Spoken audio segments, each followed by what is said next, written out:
justice for primarily, but there's a secondary layer to it which also affects life, and that's the effect on agriculture. A lot of the communities attacked have either farmers or people who deal in livestock, living there. So what becomes of their farms, what becomes of their livestock, and eventually what becomes of the people who rely on this, either for business or for living. When you look at the crisis we have seen so far, how big an effect is it having on food in Nigeria for you? Yeah, it is really pathetic that at this present time and in this millennium, when agriculture is being bedeviled and attacked by the climatic factors and other shocks that surrounds it globally, in our country today, agriculture has been consumed by the activities of sector people in the country that we would describe as three factors, three engagements. One, militants that you describe as militant headers, activities of insurgency, and banditry. Now, you look at Nigeria. We started with insurgency in the northeast as it spread to northwest, embracing banditry.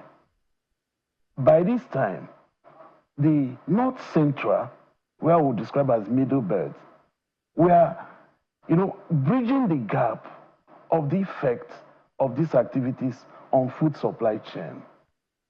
Before we could say Jack, it became a problem of militant headers, marauding militant headers, ravaging, destroying villages and farm areas. As it is today, there is serious disruption in the agricultural activities and displacement of farmers, such that farmers have lost their farmland and livelihood in a way that they cannot again produce, they could not again go to their farm. More also, the problem becomes too complex when the activities of these insurgents and militant headers go ahead to destroy not only the irrigation channels and infrastructure, but they block access to markets, making it difficult to even the farmers that are there to produce, to take their farm produce to market. What are the effects on our common economy, on our Nigeria, on our nation?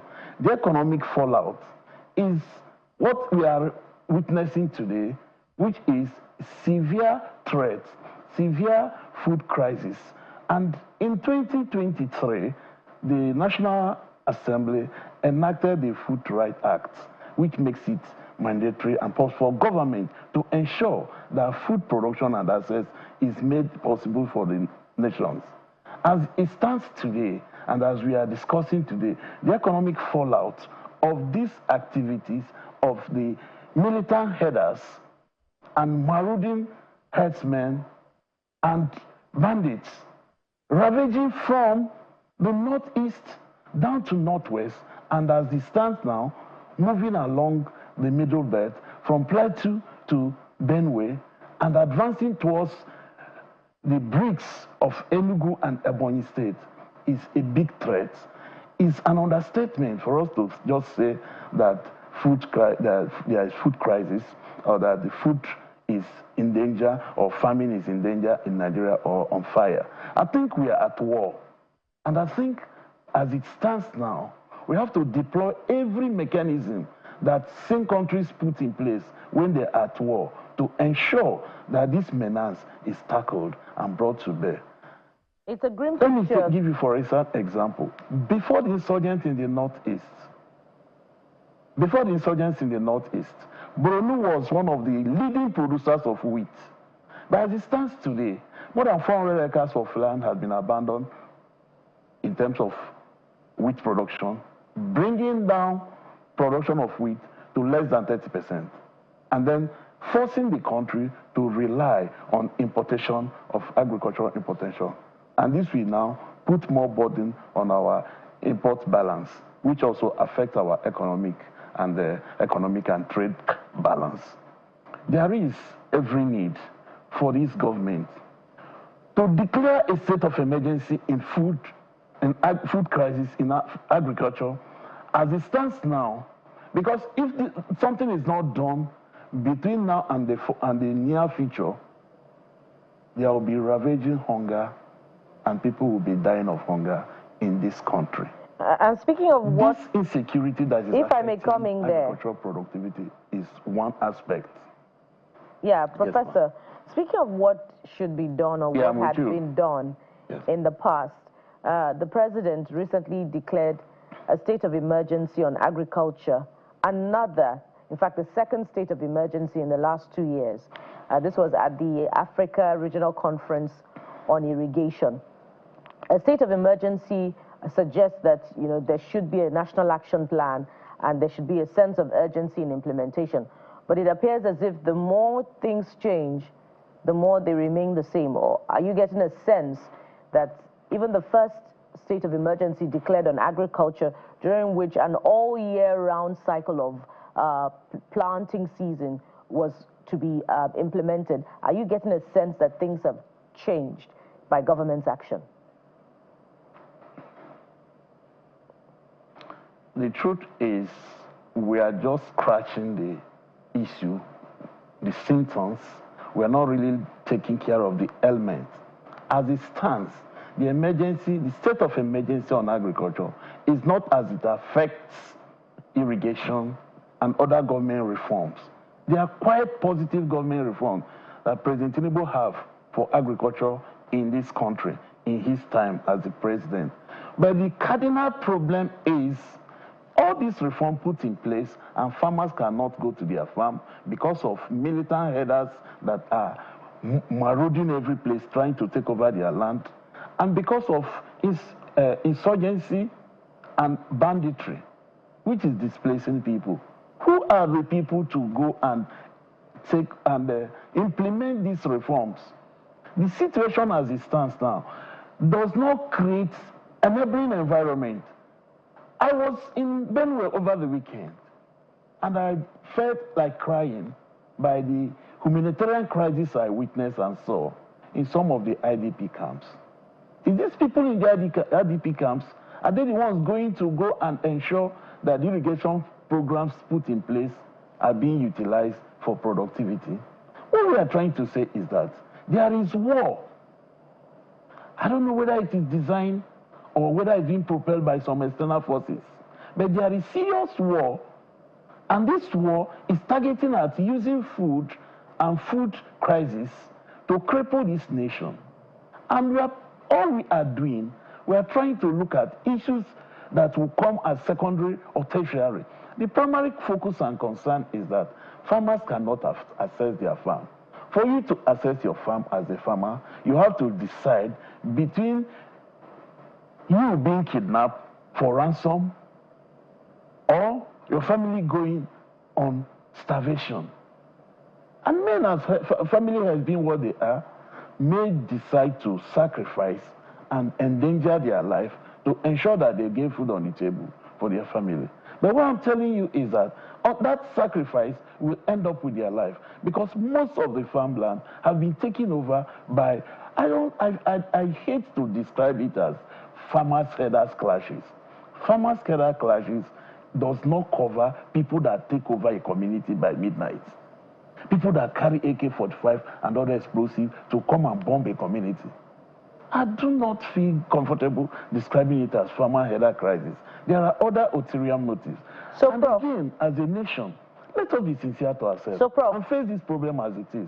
Because Prof, from all indication, we seem to be shying away from the reality on ground. Thank you. Prof, so if we're at war, shouldn't a state of emergency include a security component beyond the reforms for agriculture on the farms itself? Thank you. Exactly the point I'm driving at. Because we are not seeing this intervention by government to tackle the insecurity of the farmland and in the hinterlands. And why I'm saying that we are at war with people we know or we don't know. So government should deploy every other arsenal to ensure that this problem is tackled. When it is tackled, we can now talk about other reforms in the agriculture. If we don't tackle this insecurity and we keep on moving and talking about reform in agriculture, we are paying lip service to the main issue because we have refused to tackle the main issue. As it stands today, let's say from statistics, more than 78,000 farmers have been displaced in the Northwest in the past few years. As it stands today, more than 33.1%, 33.1 million of Nigerians are being exposed to, threatened to hunger and malnutrition. This is by Agricultural Organization report of March 2025. The report was released on 10th of March 2025. So what we are trying to say is that there is a problem, and this problem has been identified, but we have refused to accept and do what we are supposed to do as a nation. When a nation is on fire, when a nation is at war, most other development issues are suspended. We need to focus on, let us overcome and conquer these terrorists that have ulterior motive of ensuring that this our country does not exist and remain viable. If we don't do that, every other thing we are doing, we are paying lip service.